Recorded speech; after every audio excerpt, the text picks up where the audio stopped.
आंख बंद करके घोटाला नजर आता है वो ये है कि पोर्टल का सिस्टम लागू किया गया कि हरियाणा से बाहर के किसान हरियाणा में कोई अपना फसल ना बेचे।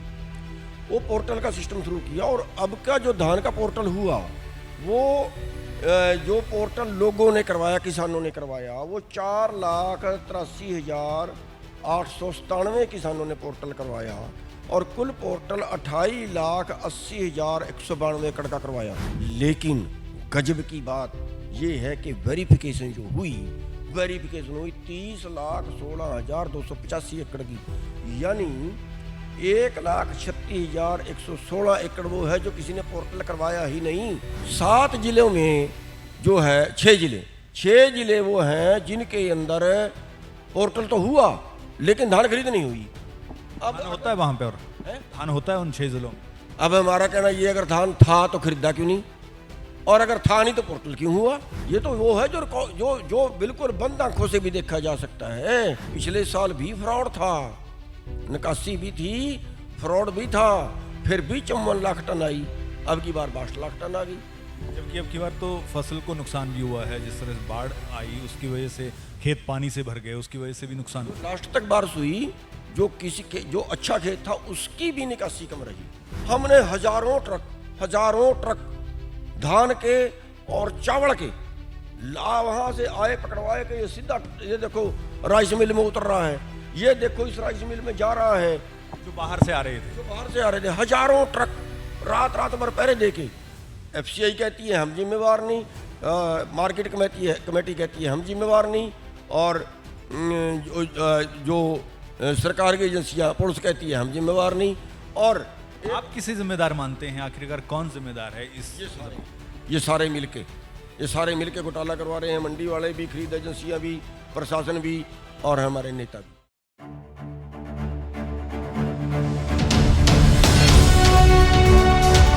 जनहितैषी, TRP नहीं भरोसा आपका। हरियाणा में धान खरीद को लेकर बड़े सवाल उठ रहे हैं। कुछ दिन पहले की बात करें तो कांग्रेस ने सवाल उठाया और ये कहा कि धान खरीद में घोटाला हुआ है। अब इसी तरह की बात जो है वो भारतीय किसान यूनियन चड़ूनी के राष्ट्रीय अध्यक्ष गुरनाम सिंह चड़ूनी कर रहे हैं। हमारे साथ गुरनाम सिंह चड़ूनी मौजूद हैं, किसान नेता हैं, और आपने देखा होगा कि जब किसान आंदोलन चल रहा था तो बढ़ चढ़कर उसमें उन्होंने हिस्सा लिया। सर, आप कह रहे हैं कि धान खरीद में घोटाला हुआ हरियाणा में, किस तरह से ये घोटाला हुआ और आखिरकार क्यों आप ये कह रहे हैं कि हाँ धान खरीद में घोटाला हुआ? सबसे पहले तो आपका धन्यवाद है कि आप इस बात को उठा रहे हैं, और दूसरा मैं ये बताना चाहूँगा कि कांग्रेस ने नहीं उठाया, हम ही ने उठाया। हमारी बात को कांग्रेस ने बाद में उठाया, और इसकी जो मुख्य जड़ है, जो बिल्कुल आंख बंद करके घोटाला नजर आता है, वो ये है कि पोर्टल का सिस्टम लागू किया गया कि हरियाणा से बाहर के किसान हरियाणा में कोई अपना फसल ना बेचे। वो पोर्टल का सिस्टम शुरू किया और अब का जो धान का पोर्टल हुआ वो जो पोर्टल लोगों ने करवाया, किसानों ने करवाया, वो 4,83,897 किसानों ने पोर्टल करवाया और कुल पोर्टल 28,80,192 एकड़ का करवाया। अब इसके वेरिफिकेशन करनी होती है कि पटवारी या उनके अधिकारी मौके पे जाके देखेंगे कि किसान ने 10 एकड़ का पोर्टल करवाया, 10 है भी कि नहीं, उसमें अगर कोई ज़्यादा है तो काट देंगे, यानी इसमें से कटने के चांस हैं। लेकिन गजब की बात ये है कि वेरिफिकेशन हुई 30,16,285 एकड़ की, यानी 1,36,116 एकड़ वो है जो किसी ने पोर्टल करवाया ही नहीं। एक्स्ट्रा निकल गया जो किसी ने पोर्टल करवाया ही नहीं। जबकि उम्मीद ये होती है कि वेरीफाई जब करने जाते हैं तो कम होगा, होना ही कम चाहिए, क्योंकि किसी ने गलत करवा लिया उसमें तो कट सकता, उसमें बढ़ नहीं सकता, लेकिन ये तो बढ़ गया। तो किसी ने कम लिखवा दिया क्या कि जब मौके पे गए तो? नहीं, ना, ये सारा पोर्टल वो है जो 2 नंबर में किया गया, जो घोटाला करने की नीयत से ही अधिकारियों और कर्मचारियों ने फ्रॉड किया। बड़ी बात है इसमें। और 7 जिलों में जो है 6 जिले वो हैं जिनके अंदर पोर्टल तो हुआ लेकिन धान खरीद नहीं हुई। अब धान होता है वहाँ पे और धान होता है उन 6 जिलों में। अब हमारा कहना ये अगर धान था तो खरीदा क्यों नहीं, और अगर था नहीं तो पोर्टल क्यों हुआ? दो चीज में तो एक तो होनी चाहिए थी ना। अगर धान है तो खरीदना चाहिए था, नहीं है तो पोर्टल क्यों हुआ? और ये पोर्टल जो हो गया, ये हो गया हमारा 64,726 एकड़ का। अब ये भी फ्रॉड है। अब इसको मतलब इसमें अगर इसी को जोड़ें तो 60 लाख क्विंटल धान बनता है, 30 क्विंटल के एवरेज से। और मतलब ये तो वो है जो जो जो बिल्कुल बंद आंखों से भी देखा जा सकता है। और जितना पॉपुलर के खेत का, जो गन्ने वाले खेत का, जो कॉलोनी वाली ज़मीन है, नदियों की ज़मीन है, उनका जो पोर्टल करवा लिया वो कितना है? हर साल होता है, अब की बार नहीं, हर साल होता है। एक बार और आंकड़ा हमारे सामने है कि इस बार 14 लाख एकड़ के आंकड़े आए, जिसमें कुछ नुकसान होगा, किसी में थोड़ा किसी में ज़्यादा। और इसमें जो निकासी रही इस बार वो पिछले साल से 25-30% कम रही। और धान की आवक पिछले साल से 8.5 लाख टन ज़्यादा होगी। पिछले साल भी फ्रॉड था, निकासी भी थी, फ्रॉड भी था, फिर भी 54 लाख टन आई। अब की बार 62 लाख टन आ गई। जबकि अब की बार तो फसल को नुकसान भी हुआ है, जिस तरह से बाढ़ आई उसकी वजह से खेत पानी से भर गए, उसकी वजह से भी नुकसान जो हुआ। लास्ट तक बारिश हुई, जो किसी के जो अच्छा खेत था उसकी भी निकासी कम रही, मौसम खराब था। ठीक है, फिर भी 8 लाख। अरे ये किस अंधे को नहीं पता कि फ्रॉड है? और आपको बता दूं, हमने हजारों ट्रक धान के और चावल के वहाँ से आए पकड़वाए के ये सीधा, ये देखो राइस मिल में उतर रहा है, ये देखो इस राइस मिल में जा रहा है, जो बाहर से आ रहे थे, हजारों ट्रक रात भर पहरे दे के। FCI कहती है हम जिम्मेवार नहीं, मार्केट कमेटी कहती है हम जिम्मेवार नहीं, और जो सरकार की एजेंसियां, पुलिस कहती है हम जिम्मेवार नहीं। और आप किसे जिम्मेदार मानते हैं? आखिरकार कौन जिम्मेदार है इस? ये सारे मिलके घोटाला करवा रहे हैं। मंडी वाले भी, खरीद एजेंसियां भी, प्रशासन भी, और हमारे नेता भी। क्यों मतलब घोटाले की जरूरत क्या पड़ गई? क्यों घोटाला करवाया जा रहा है? इसलिए करवाया जा रहा है कि कुछ घोटाले में का हिस्सा है। 2 रुपये से 5 रुपये पर कट्टा, जो गुप्त सूत्रों से हमारे पास आंकड़े हैं, 2 रुपये से 5 रुपये पर बैग मंडी बोर्ड की रिश्वत है। 6 रुपये बैग से 10 रुपये बैग जो है वो DFSC की रिश्वत है। और जो बाहर से चावल आया, गंदा चावल या पुराना चावल, 2 साल पुराना, उसका 2700 रुपये क्विंटल का रेट है। जो 1 साल पुराना, उसका 3000 रुपये क्विंटल का रेट है। वो ला के यहाँ उसको कास्टिक सोडे से साफ़ करके उसको फिर FCI को दे दिया, और वहाँ गरीबों का पेट काट लिया। उनको जो PDS में देना चाहिए 2 रुपये किलो वाला, वो गरीबों को जो देते हैं वो ला के यहाँ बेच दिया। चढ़ूनी साहब, आप बड़े आरोप लगा रहे हैं, ये इनका आधार आपके पास, मतलब आप है आपके पास? अरे फिर वो बताए ना ये ट्रक कहाँ से आया, वो बताए ना। जब हमने हजारों पकड़वा लिए, उन्होंने क्यों उसको 1 नंबर में कर दिया? और एक और बात मैं और बता रहा हूँ आपको कि खरीद पॉलिसी में है कि जो चावल का व्यापार कर रहा है उसको धान मत दो कुटाई के लिए, ये पॉलिसी में है। फिर उसी को धान और उसी को चावल कैसे है? दूसरी बात मैं आपको गजब इस बात का बताता हूं। हमने एक राइस मिल से 2-3 बार ट्रक उतरते पकड़वा लिए चावल के। कौन सी, कहाँ की राइस मिल थी जहां आपने पकड़वाए? शाहबाद की। और उसी राइस मिल की जब PV करवाई, जितना चावल उसमें रखा था, अभी तक कटाई शुरू नहीं हुई। जो चावल उसमें रखा था वो धान गिन दिया गया कि ये कितने धान से ये चावल निकला। 6300 कट्टे, 60 किलो के 6300 कट्टे, कि ये कितने क्विंटल धान से निकला वो दिखा दिया गया। कैसे दिखा दिया गया भाई? अरे पुराना चावल है, राइस मिल चले नहीं है, कैसे दिखा दिया, कैसे गिन दिया उसमें? और उन पर कोई कार्रवाई नहीं है। और फिर भी उसमें उसके बाद भी 5200 कट्टे कम पाए गए, 5200 क्विंटल कम पाया गया। और उसी की PV पहले हुई जिसमें केवल 1800 क्विंटल कम दिखाया, तो मुकदमा दर्ज नहीं बनता क्या? DC ने लिख दिया मुकदमा दर्ज करने के लिए, फिर भी नहीं करवाया। DC साहब ने लिख दिया, फिर भी मुकदमा दर्ज नहीं करवाया।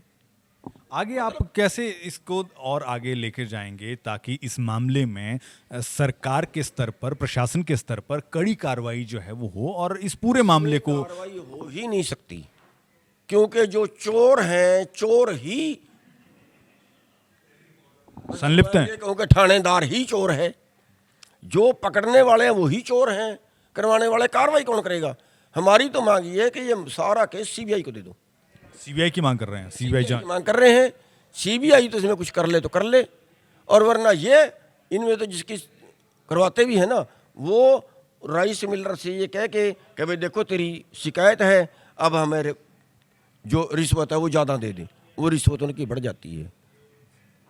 अब मैं ये बता रहा हूँ कि जिसमें बाद में जो है वो ज़्यादा कटौती पाई गई, पहले कम कटौती दिखाई और हमने मौके पे शिकायत कर दी कि ये कर्मचारी है जिसने 2 स्टैग ही गलत गिन दिए, ये कर्मचारी है जिसने जोड़ ही गलत लगा दिया मौके पे, क्या उस कर्मचारी के विरुद्ध पर्चा दर्ज नहीं बनता?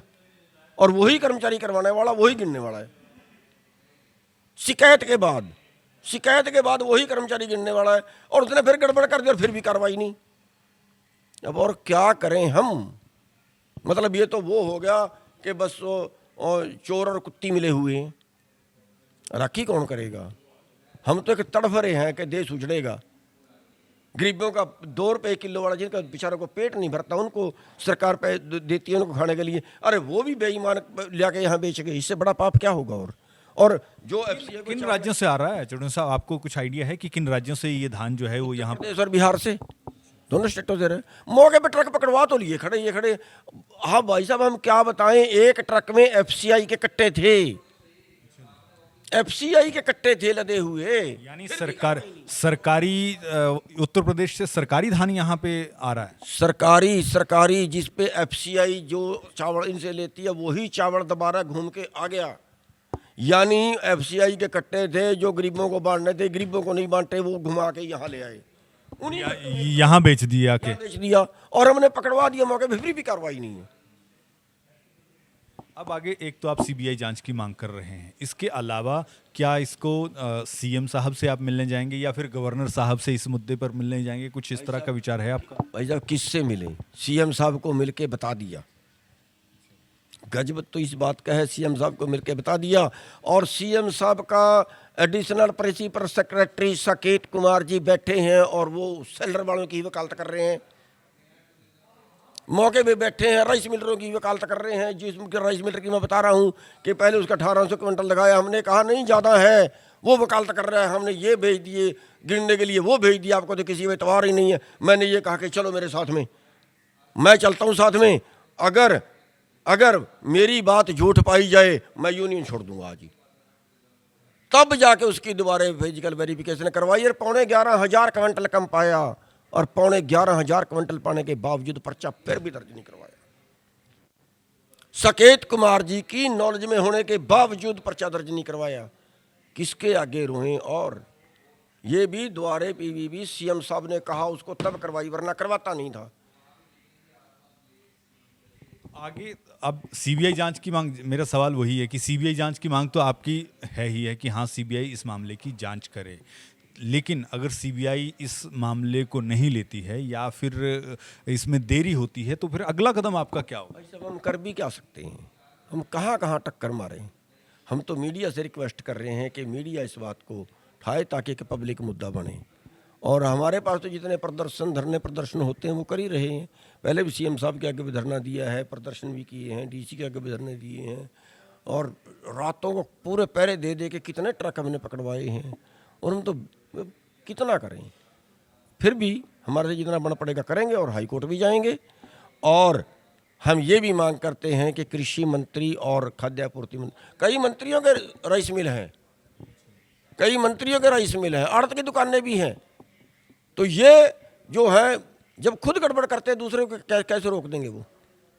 अब कृषि मंत्री बयान दे रहा है, बड़े शर्मसार बात है। कृषि मंत्री को जब कोई पत्रकार पूछ रहा है कि ऐसे हरियाणा में धान घोटाला हो रहा है, कह रहा कौन कहता हो रहा है? जो धान घोटाले की बात कर रहे हैं उनके पास तो जमीन ही नहीं है। उसकी वर्डिंग यानी शर्म बेच खाई, मैं तो ये कहूँगा शर्म बेच खाई। ये कोई क्वेश्चन बनता है कि उनके पास जमीन नहीं है? और जिनके पास ज़मीन नहीं है इसलिए धान घोटाला उठा रहे हैं। अरे भाई आप चेक करो, हम सबूत तो दे रहे हैं, पकड़वा तो रहे हैं, और क्या करें, और उसका खुद का राइस मिल है। कृषि मंत्री से क्या आप मांग करते हैं? इस्तीफा, कृषि मंत्री और खाद्य आपूर्ति मंत्री दोनों का रिजाइन, और नैतिकता के आधार पर देना चाहिए। उनकी जिम्मेवारी रोकना बनती थी, वो करवा रहे हैं। सर, ये धान खरीद घोटाले की बात हो गई। इसके अलावा हालांकि आपका मुद्दा अलग है, लेकिन क्योंकि आप लगातार किसानों से और अन्य मुद्दों से भी जुड़े रहते हैं, एक अलग मेरा सवाल है इस मुद्दे से अलग। पंजाब यूनिवर्सिटी में प्रोटेस्ट चल रहा है सीनेट के मुद्दे को लेकर, बीच में चंडीगढ़ का मुद्दा भी आ गया। आज किसान जो हैं वो 43 सेक्टर में इकट्ठे हो रहे हैं। क्या इन दोनों मुद्दों पे ही मैं आपसे जवाब चाहूँगा, क्या उस आज जो प्रदर्शन हो रहा है वहाँ आप शामिल होंगे? और दूसरा, सीनेट और चंडीगढ़ के मुद्दे पर आप क्या राय रखते हैं? देखिए, जो मुद्दा चंडीगढ़ का है यूनिवर्सिटी का, उसके हम समर्थक हैं। मैं वहाँ पे गया भी था, हमारे आदमी भी गए थे जिन्होंने बड़ा प्रदर्शन किया। उस दिन हमारे पंजाब से भी और हरियाणा से भी गए थे। हरियाणा वालों को बल्कि गिरफ्तार कर लिया था उस दिन। पूरा दिन वो थाने में रहे चंडीगढ़ में, और हम उनके समर्थक हैं, उनकी मांग का समर्थन करते हैं, और जब भी वो बुलाएंगे तो वहाँ पे जरूर जाएंगे। और दूसरा जो प्रदर्शन पंजाब वाले आज कर रहे हैं, किसान जथेबंदियाँ जो कर रही हैं, हम उसके भी समर्थक हैं, और वो जो कर रहे हैं उसका स्वागत है, अच्छा कर रहे हैं। आपको बुलाया था आज जो प्रदर्शन हो रहा है? नहीं, हमें नहीं बुलाया। वो पंजाब की जथेबंदियाँ कर रही हैं, आज हरियाणा वाले उसमें शामिल नहीं है। हरियाणा वाला कोई भी शामिल नहीं है? नहीं, मेरे ख्याल से तो कोई भी शामिल नहीं है हरियाणा वाला, और पंजाब वाले आज वो कर रहे हैं। और हमें उन्होंने, हमारे पास कोई मैसेज उनका नहीं है, लेकिन फिर भी जो कर रहे हैं वो अच्छा कर रहे हैं, किसान के लिए कर रहे हैं। शुक्रिया सर बात करने के लिए। हमारे साथ थे गुरनाम सिंह चड़ूनी, जो बड़े किसान नेता हैं, और हरियाणा में धान खरीद घोटाले को लेकर उन्होंने बड़े सवाल जो हैं वो सरकार के सामने रखे, और पूरा मामला जो है वो रखा, और साथ ही साथ इस मामले में सीबीआई की जांच की मांग की, और हरियाणा के कृषि मंत्री और खाद्य एवं मंत्री जो हैं उनका भी इस्तीफा मांगा है। बहरहाल, अपने कैमरा सहयोगी अभिषेक के साथ संजीव कुमार, जनहितैषी, चंडीगढ़।